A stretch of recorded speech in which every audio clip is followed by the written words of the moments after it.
So I got sent that Mike Holmes video by several people, actually, tagged in it once. Apparently he's now slepping for Schluter. I think that dude's ever touched a Schluter product in his whole life. He's seen it. He's never installed it. Same as me. I've seen it. I've touched it. I've watched it be installed. I've worked on it after the fact. I have never installed it. So don't. Like that. I might as well freaking rep it. Anyway, that dude is looking rough. Like rough. He's a few wobbly pops in.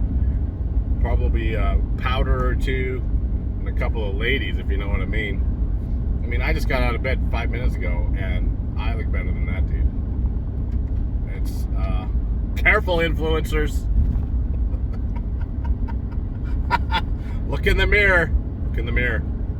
That's where your destiny lies. Showing up at freaking trade shows. Getting paid $1,000, or whatever the hell he's getting paid. To say stupid catchphrases. Man, you are a pet monkey. Think about that for a second. You are a trained monkey. Come and clap for us. Okay. We'll pay you. Okay, here's your peanut. Anyway, I just had my insurance medical. So if I get hit by a truck, there's a big payout. Anyway, I have to do it every so often. It's always fascinating after they take all their samples.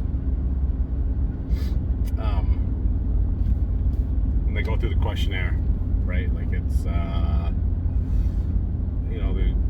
they go through all the lists. Do you have any of these ailments? No. Like everything's no. And then they get to, the habits. And one is, do you smoke? Which isn't that odd anymore. No, I don't. And then it's not, do you drink alcohol? It's how much alcohol do you consume? And I'm like, none. He's like, wait, oh, good for you. How long have you been sober? I'm like, 14. Unless, of course, if you've watched my stuff, this sip of cognac I had, 18 years ago. I don't count that one. And they're always like, well, you can watch their mind explode in their heads. And what medications are you on? Tylenol every month or so. Wow. Anyway, yeah, having done it half dozen times, always blows them away. Anyway, the point of that is his choice and consequences. I do find it hysterical. Like, truly I do. That, there's the trend of the influencers now to show them, working out or riding a bike or I don't know what the hell they're doing. Get the glimpses here and there. And then, 2 weeks later, they're plastered. What do you think that does to your body? I just, it ain't 1965 anymore, ladies and gentlemen. It's pretty clear. Like, there's some serious science into what alcohol does to you. And I'm sorry, but a couple of sessions on the old bike or lifting some weights, twice a week ain't gonna counteract getting totally blitzed for 3 or 4 days. I don't. What is it now? Over influencer season? I guess that's what we need to call it. Influencer season. You chongos literally destroy your body for what? I don't even know. Every night, 3 or 4 nights in a row, and then you go cold turkey.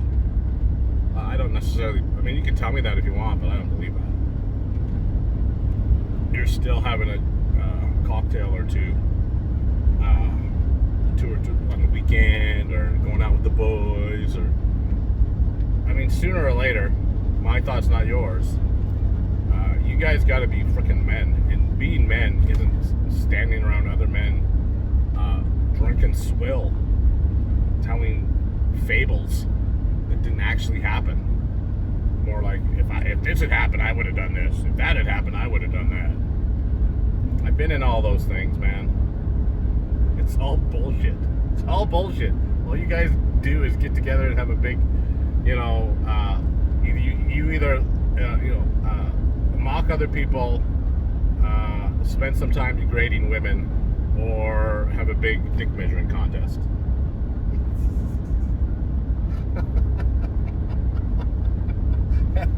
And then after doing that, because nobody posts that.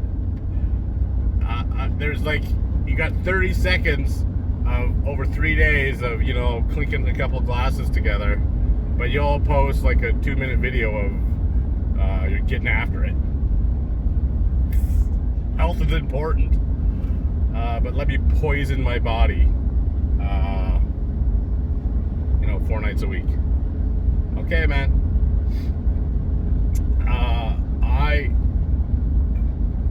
People do ask why I don't drink.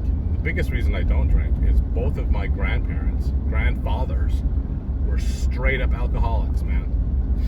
And they weren't abusive or mean or whatever, but they just, my grandpa, my mom's side, I'm gonna sneeze here in a second.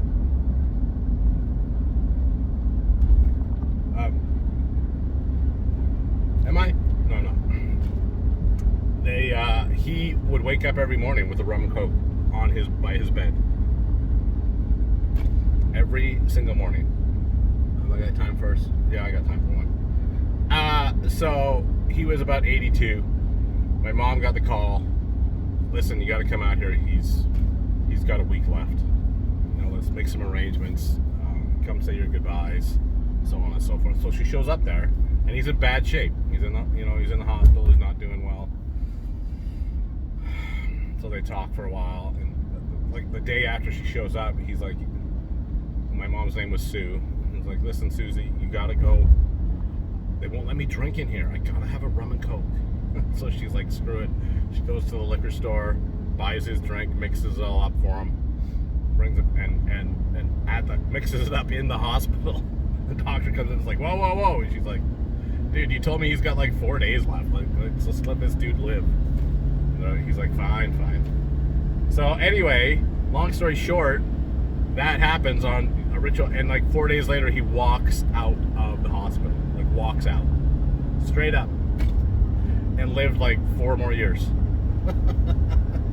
He finally died of, I think it was throat cancer. I can't remember anymore. But, yeah. His body was so pickled, he had inebriated himself so much that it became a necessity. And part of the reason that he was doing so poorly in the hospital is they had cut him off from the booze. Anyway, they were wonderful men. It's not a indictment of their character, and I guess that means it's not an indictment of yours. But man, it's just whatever. Obviously, live your life, do what you want, but there's choice and consequences, fellas. And there has been so much heartache, so much loss, and just depravity and abuse, and there are people in jail because of what they have done when they were drunk. My advice to you is stop drinking. That's it. I don't know how we went from Mike Holmes to stop a mad commercial. But I think, if you look at the cost of what alcohol brings to our society, it's horrendous. It's not worth it, in my mind. It's terrible. It's terrible things to people. It's terrible things to families. It destroys families, whether it's through, death or paralysis paralysis or, terrible accidents. If I ran the world, y'all should be lucky I don't. It would be whatever. We would turn it back into the fuel for vehicles that it's supposed to be. Anyway, my thoughts, not yours. Have an excellent day. The Chinook is still here, but it's supposed to take a very serious dip this evening, and we're back into the -20s. So we're going to enjoy it while it lasts. Have an excellent day.